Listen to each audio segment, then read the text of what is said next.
everyone. We're here in Mexico City for the very first CPAC Mexico. Quite an amazing event so far. Eduardo Verástegui and his team have done a great job. So this is a very special episode of America Uncanceled on CPAC Now. I'm here with someone that's come with us on the road to several of these CPACs, Jack Posobiec, the editor of Human Events. Jack, great to have you here in Mexico. You actually speak the language, right? It's weird though, because I took Spanish in high school, right? Yeah.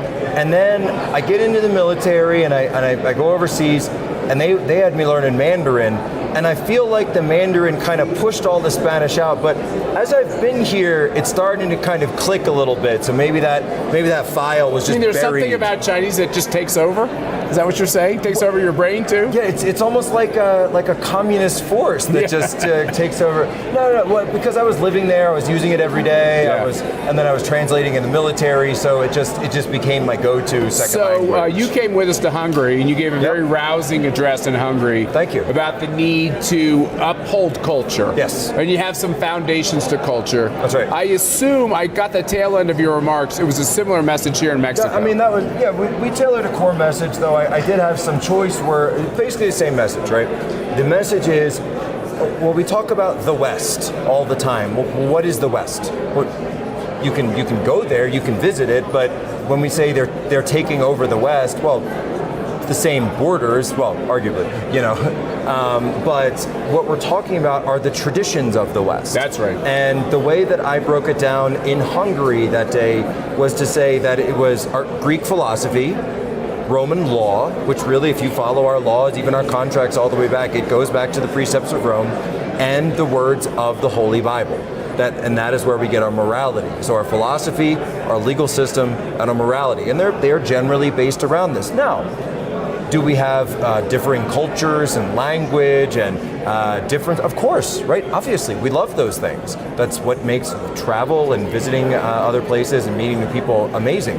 But if you notice, when you talk to the left and you talk to folks who are just the purveyors of this new, one world global mindset, whether they're in Davos or Brussels or the World Economic Forum. They're actually everywhere. They really are everywhere. Yeah. And you realize that they are obsessed with talking about diversity. You notice this? They're obsessed with talking about diversity, but they're also obsessed with conformity at the same time. And so they say diversity, sure, they might mean diversity of appearance or sexual orientation, these different things. But thought, it's not allowed. No, they exactly do not right. allow, when they say diversity, they mean conformity. And Joe Biden said this, right? Joe Biden would say, it's time to unite. He doesn't want to unite. He's been prosecuting people just for being conservative. He just launched a new special investigator on Trump, right? Which is a few hours which is an ago. Outrageous. Which is complete. It's like development. we already had Mueller for 2 years. Yeah. He found nothing. Now we've got another one, right? I guess Mueller is a little long in the tooth, so they've got this younger guy, Jack Smith. Like a James Bond kind of Jack Smith. He's going to take it down. But couldn't you look at a situation and say, even if let's say you're a blue-haired liberal, hates conservatives, hates us, hates Trump, wouldn't it make sense though to say, I think it's time that we put these fights behind us. Yeah. We should unite as a country. We can't stop investigating the previous occupant. That's unity, right? That's not what they're doing. I asked President Trump, and I don't really talk about my private conversations with him, but I did ask him, there's this question, would they stop if he didn't run, right? Or does he have to run? And that's part of the reason to run is to make it stop. Right.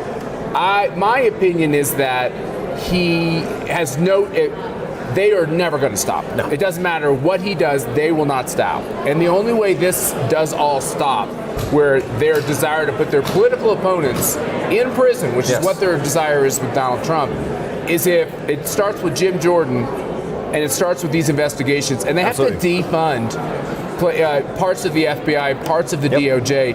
It's what the whole battle has to come down to. Now, I'm not very confident the Republican Party will ever make a funding fight, but what's your take on this? Well, what I said in my talk here today was, look, we're here in Latin America. We've got people here from Brazil. We've got people here from across South America. That's old hat down here. That's just normal. That's just business as usual, right? What they've done is they're taking the same tactics that they would use against a Bolsonaro, that they would use against freedom fighters here in Mexico, that they were using against patriots in Ecuador. And AMLO, by the way, right now is talking about making a deal with the Sinaloa cartel, a literal deal with the actual devil. And he wants to work with them. We just visited the human trafficking victims shelter earlier today, and you're going to make a deal with these people? Meanwhile, Joe Biden on the other side of the border has turned it into an absolute circus. It's a complete free-for-all. This is a shared issue, not only for the world, but when you talk about these narco cartels, and I said this on stage, I said we need to unite as patriots across this entire Western hemisphere. Every patriot come up, find the crooked politicians that are making money off of this, because you know that's what's going on. Find the intel agencies that have some good people left in them, and then work together to take out these cartels, whatever it takes. And for the people that are living subjugated in this transnational border region, which is really as it become, we have to liberate these people. That's right. And that's an issue that the people of America and the people of Mexico and the people of Ecuador and El Salvador and all of these, we can all agree on this. And so if you are someone that's not functionally against, I mean, when I heard there was that, it was one of those Maggie Haberman specials in the New York Times, so you never know if you take it with a grain of salt. And she said, well, Trump was talking about cruise missile strikes. I usually take it with a shot of whiskey, but everybody can do it their own way. So he was talking about cruise missile strikes on the fentanyl labs.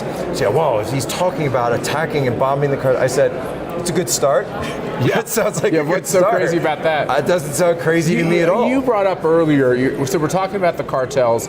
We're talking about the ability of these criminal gangs, criminal element to really destroy a society. Yeah. Mexico's facing that, right?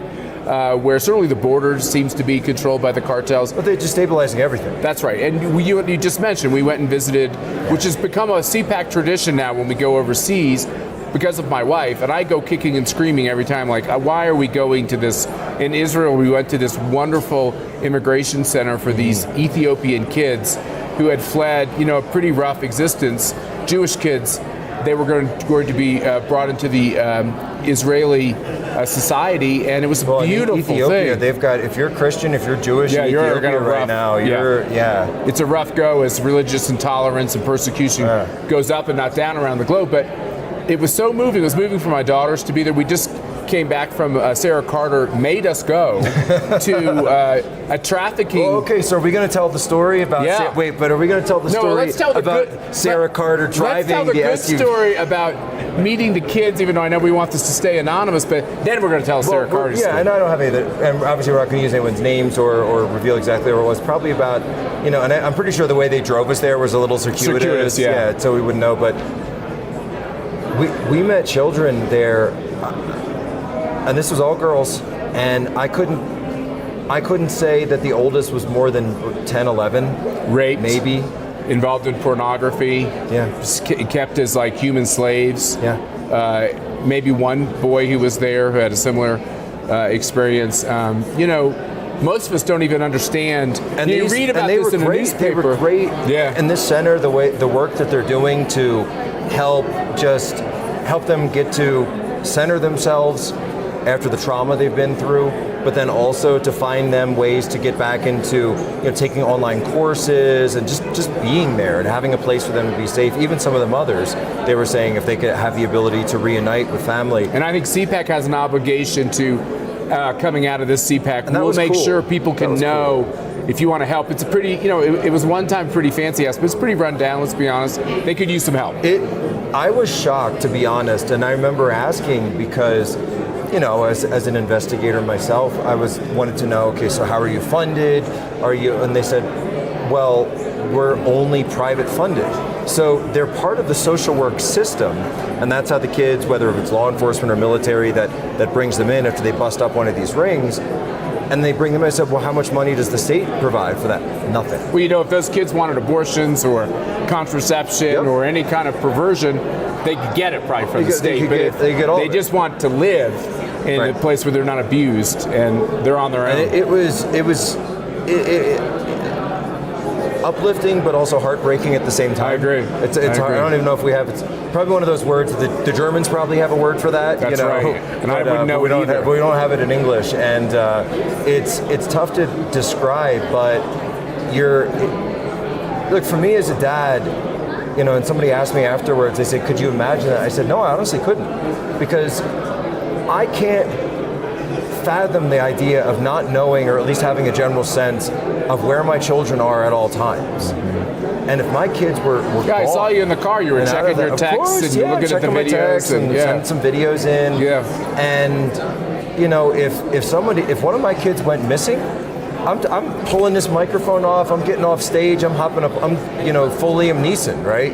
Whatever's going on. Yeah. I don't care what. I don't know if I could be Liam Neeson, in the way. Well, but I would be trying to do the same thing. Yeah, but I know who to call. Liam Neeson. I know who to call. Yeah, you call it. Yeah. But you know what? But you also. But you wouldn't. You would drop everything. I do everything. You would drop everything, and that's what.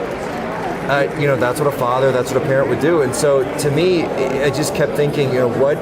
And maybe the children were taken. That's obviously something that happens in many of these cases. There's recruiters. They say, "Hey, come with us. We'll get you work."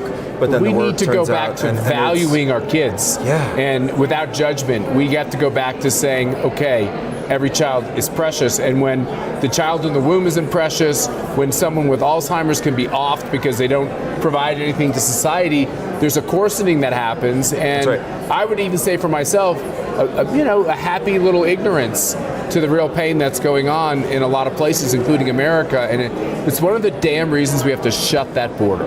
When we remember the miners in Chile. You remember that story? It was 13 or something, and there was the cave-in, and they were down. The whole world came together and said, "We will do whatever it takes. We'll move heaven and earth to save these lives." A lost puppy. The whole world will stop and will just say, "We got to find this." And that's because we value. And this is good, right?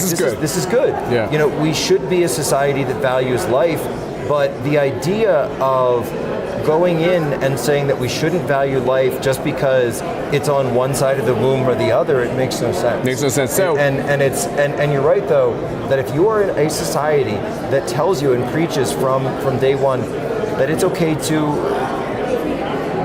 kill your children. The most vulnerable. That, it doesn't really matter. You do you, whatever works for you. I don't want to get in the way.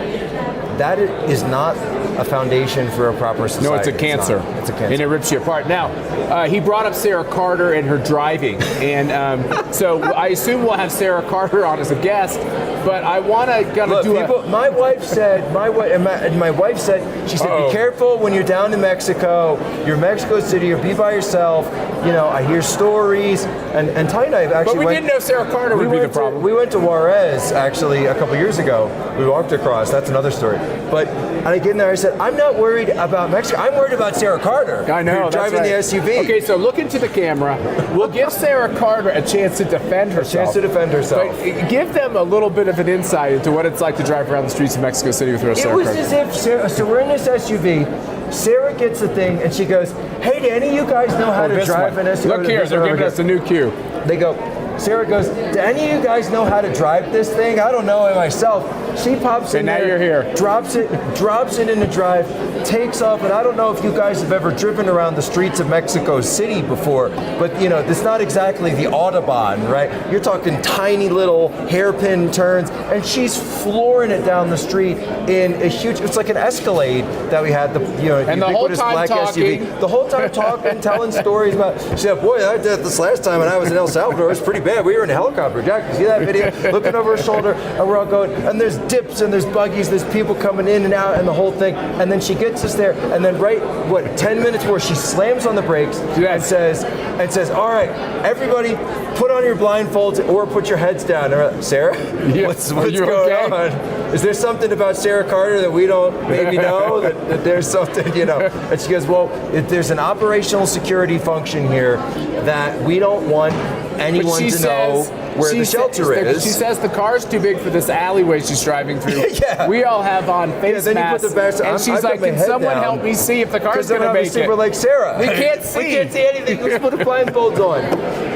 And we got in and out. I don't even know. And she says at the end, just so we all are clear, we go down this incredible steep road. I guess it was a road. And that was after the whole backing up in the alley. She says, would you like portion. Me to pull over and switch and let the security man drive? We're like, yeah. We'd like the security guy to drive. All right, so we'll give Sarah Carter, a chance to... We love you, Sarah. We love you very much, but... Man, I love that security driver too, you know what I'm saying? But Sean Hannity is missing out. It should be like Sean. Road Rules with Sarah. Road Rules with Sean and Sarah. Yeah. I'm telling you, if you want to do Fox Nation, right? Yeah. You know, I think that would be the breakout hit. Just saying.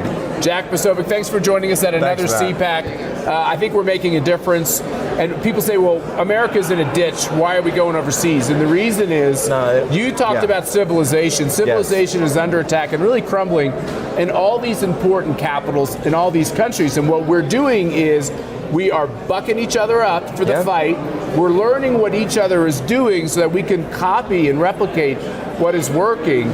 And we're also sending a message to the communists who've been out front protesting us today. Literal communists, by the way. Literal communists, proudly got communists. The video. That we're not going to let them win. So I think that's an important thing for us to do. Look, and the one thing, and I meant to say this on stage. It was my go home, and I ended up doing something else. But they said, "Hey, you're Mr. America first. What are you doing in Mexico? What are you doing in Mexico City?" And I said, "Look, when I say make America great again, that's when I'm in America. But I'll come down here and I'll say, you know what? Make Mexico great again also." It's good for America when Mexico is prospering. Absolutely. And all these other places. Okay, thank you everyone for turning to this special episode of America Uncanceled. We're going to have a lot more great guests throughout the conference, and have a great evening. Take care.